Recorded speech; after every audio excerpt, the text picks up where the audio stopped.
year was 2027. Advances in biotechnology were helping people improve their physical and mental abilities to an amazing degree. Provided, of course, they had enough money.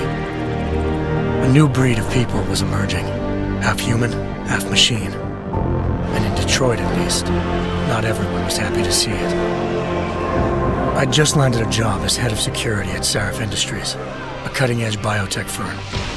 David Sarif himself handpicked me for the job, said he needed me to keep his people safe. My ex, Megan Reed, was one of them. Brilliant neuroscientist, Megan had found a way to make augmentation safe and affordable for everyone. All she had to do was present her research to Congress. But the night before her big meeting, my security measures failed. A team of Black Op mercenaries stormed into Sarif headquarters, massacring everyone in sight. 3 of the mercs were heavily augmented walking tanks. Their mission? Take out Megan and her team. I tried to stop them, but their leader tossed me through a plate glass wall. Last thing I heard as his bullets slammed into my brain was Megan's dying scream. I should have died with her. Only I didn't. High-end military-grade enhancements saved my life. The best augmentation Sarif's money could buy. It took me half a year to get a feel for her. Should have taken longer. But 6 months into my recovery, Sarif Industries was attacked again. This time, by a radical group of pro-human purists. Violent, militant, and fanatically opposed to human augmentation. They claimed to be members of Humanity Front, a non-profit organization that wanted the UN to limit biotechnology research. The thugs broke into Sarif's factory and found machinists working overtime on a top-secret military augment called the Typhoon. Sarif sent me to retrieve it, and when I did, I found one of the so-called purists next to it, wired with cerebral implants, trying to download its classified specs. Obviously, something more was going on. The Aug killed himself before I could question him. Sarif ordered me to dig deeper, so with the help of Frank Pritchard, Sarif's head of cybersecurity, I did. Turns out a second hacker had been controlling the Aug's actions from somewhere off-site. Pritchard and I tracked his signal to a secret FEMA internment camp in Detroit. The Black Op mercenaries were there. The same mercs who'd left me for dead 6 months before. Figured they'd try again when they saw me. Wasn't so easy for them this time. I took out the tank named Barrett, even got him to give me a new lead. A penthouse apartment in China. Of course, we both knew it would be a trap in the end.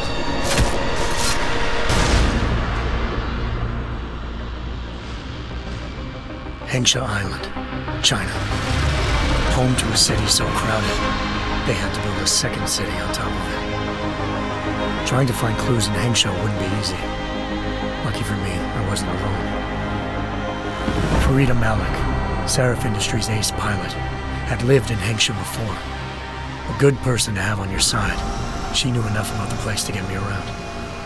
Malik dropped me in the lower city, close to the penthouse Barrett had told me about.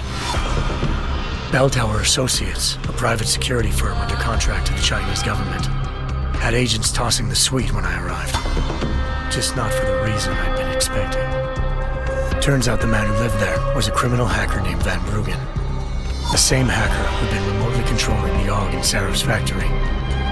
Van Bruggen's panicked decision to force the man to commit suicide had been a mistake. Now his mercenary partners were gunning for him, and I needed to find him before they did. Locating Van Bruggen meant playing nice with the Triads, Hengsha's organized crime lords.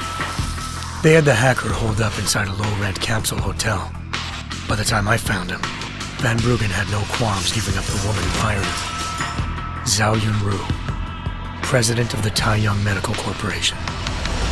According to Van Bruggen, Zhao wanted to monopolize the augmentation industry and had hired Black Op mercenaries to destabilize her competition. Sarif Industries was at the top of her list. To prove this, I needed to get inside TYM and grab a surveillance hologram off a server. I suspected Van Bruggen was hiding something when he told me this, but nothing could have prepared me for what I saw. Megan wasn't dead. She and her 4 Vest researchers had been kidnapped, spirited away somewhere while their kidnappers made it look like they were dead. Desperate to learn more, I confronted Zhao in her penthouse. She claimed to be a pawn in a bigger plan, and hinted at a group so powerful it controlled global interests at a whim. Then she slipped into a panic room and hit the alarm, forcing me to make a very quick exit. I figured Zhao was lying, but part of her confession made sense. David Sarif had been worried about his people. So worried, he'd required all of them to have subdermal locator devices surgically implanted. The GPLs would have been broadcasting the day of the attack. But Zhao said a single call to Picus, the world's leader in global 24-hour satellite news, had turned those signals off. I needed to fly to Picus headquarters in Montreal if I wanted to learn more.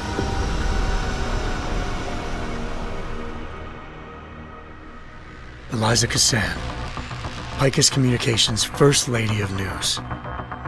Malik thought I was reaching when I told her Eliza was involved in this. The world's most famous news anchor, working with a mercenary hit squad.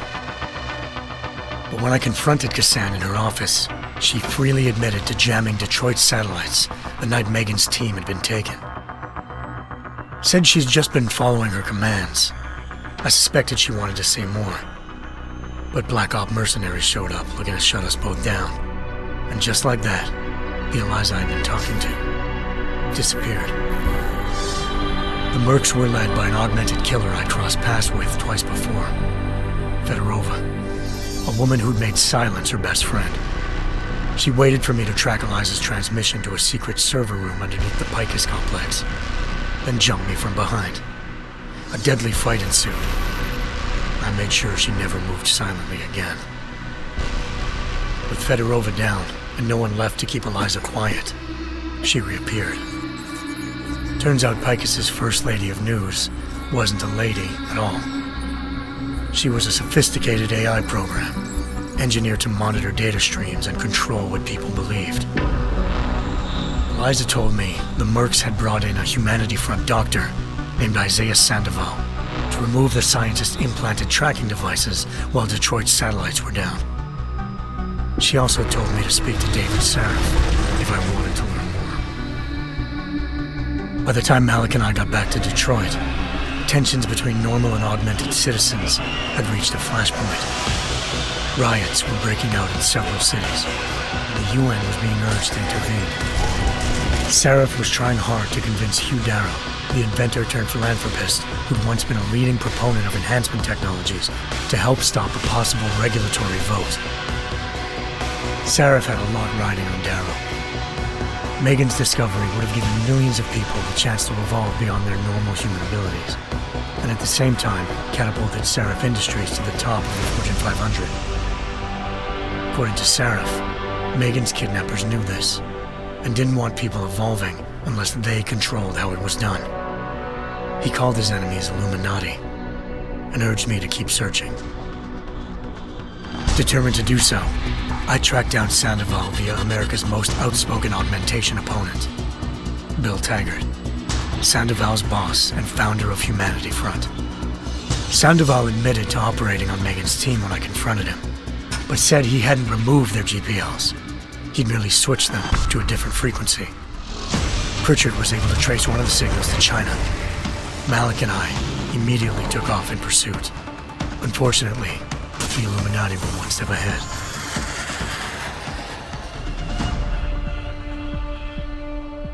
Ambushed. Shot out of the sky by Bell Tower Associates, seconds after entering Hengsha's airspace.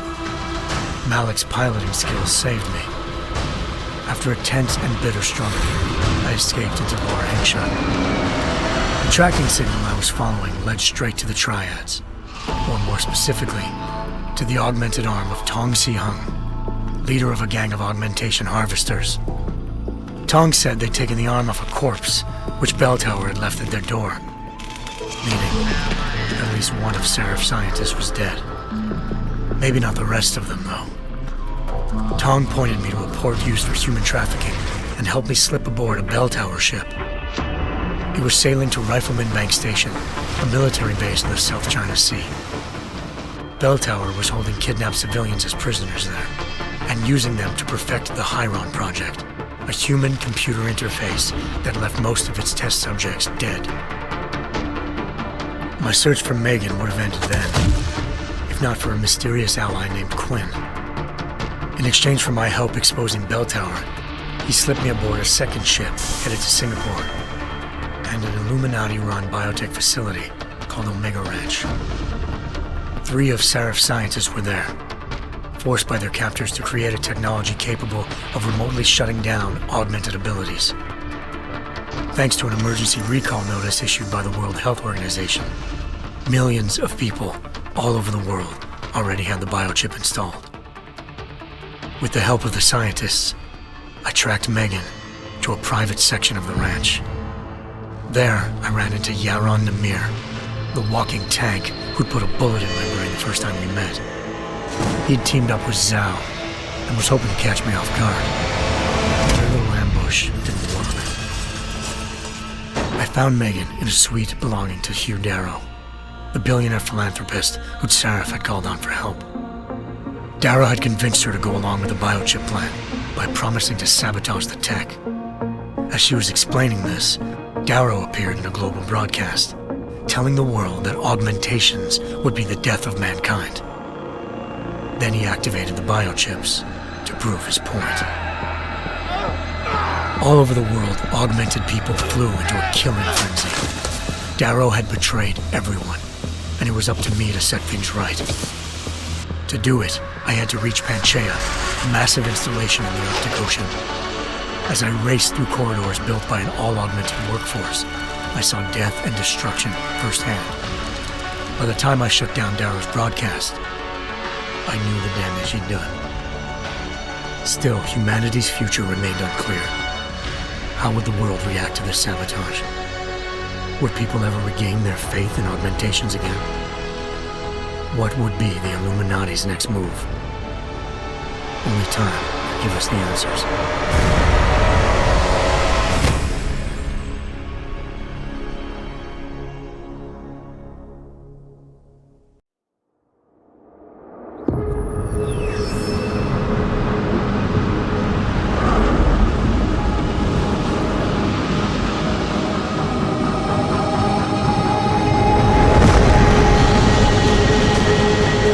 I once thought I could save the world.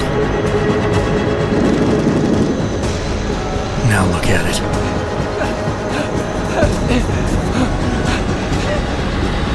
In yet another augmented terror attack, 251 passengers aboard Sister Airlines Flight 451 were killed when an augmented passenger broke into the plane's cockpit and ruthlessly butchered its flight crew.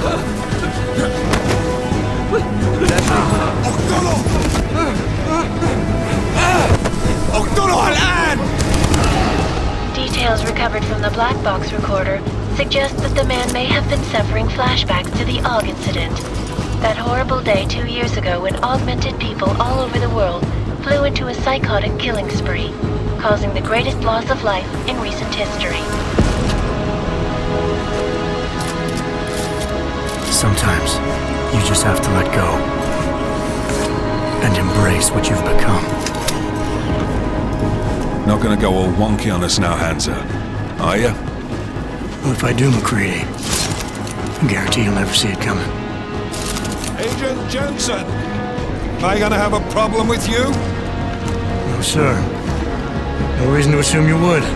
Good, because you are the only augmented operative on this team, and I intend to make good use of you. Listen up, all of you! We got a sandstorm barreling down our arse and we can't afford to make mistakes.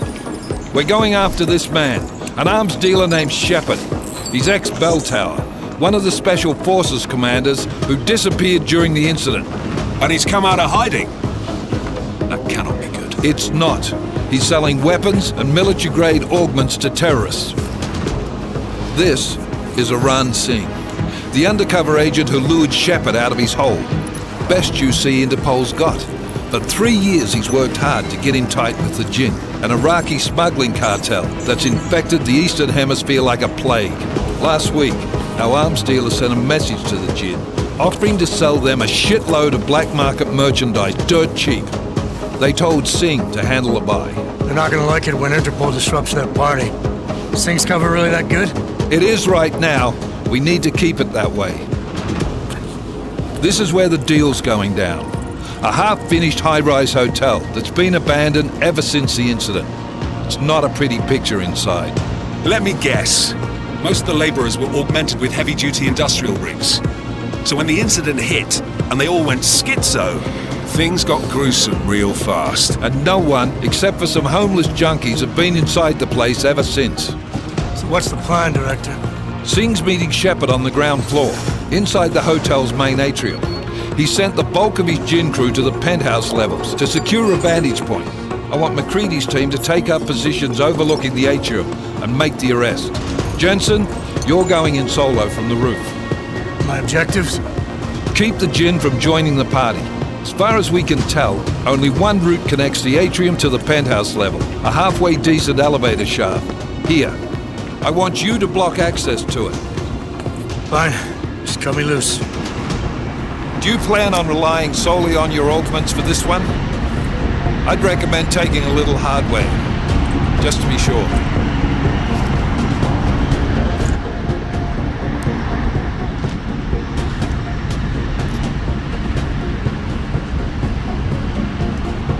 I'm not leaving my 6 exposed. Give me something lethal.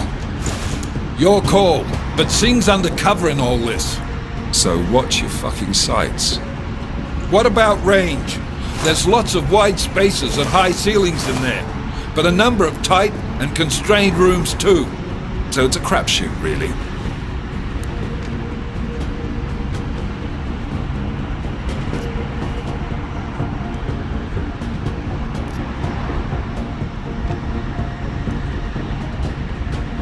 Never was one to play the odds. Give me something I can use up close. You got it. One last thing, Jensen. Singh said the Jinn are using some sort of portable Wi-Fi device to boost communications. He's got a better chance of maintaining cover if you disable it. I'll keep an eye out for it. But aren't we on the clock here? You said there's a sandstorm moving in. There is, and we got the intel on this mission at the very last minute, so we're scrambling a little. If it comes to it, your number one priority is keeping the Jinn out of that atrium. Copy that. Time to put away your heavy thoughts, gentlemen. We're approaching the target building. You're up first, Jensen. Let's do this. Task Force Actual. This is Knife Leader. Engage Hush drives and descend to Angels 1-5.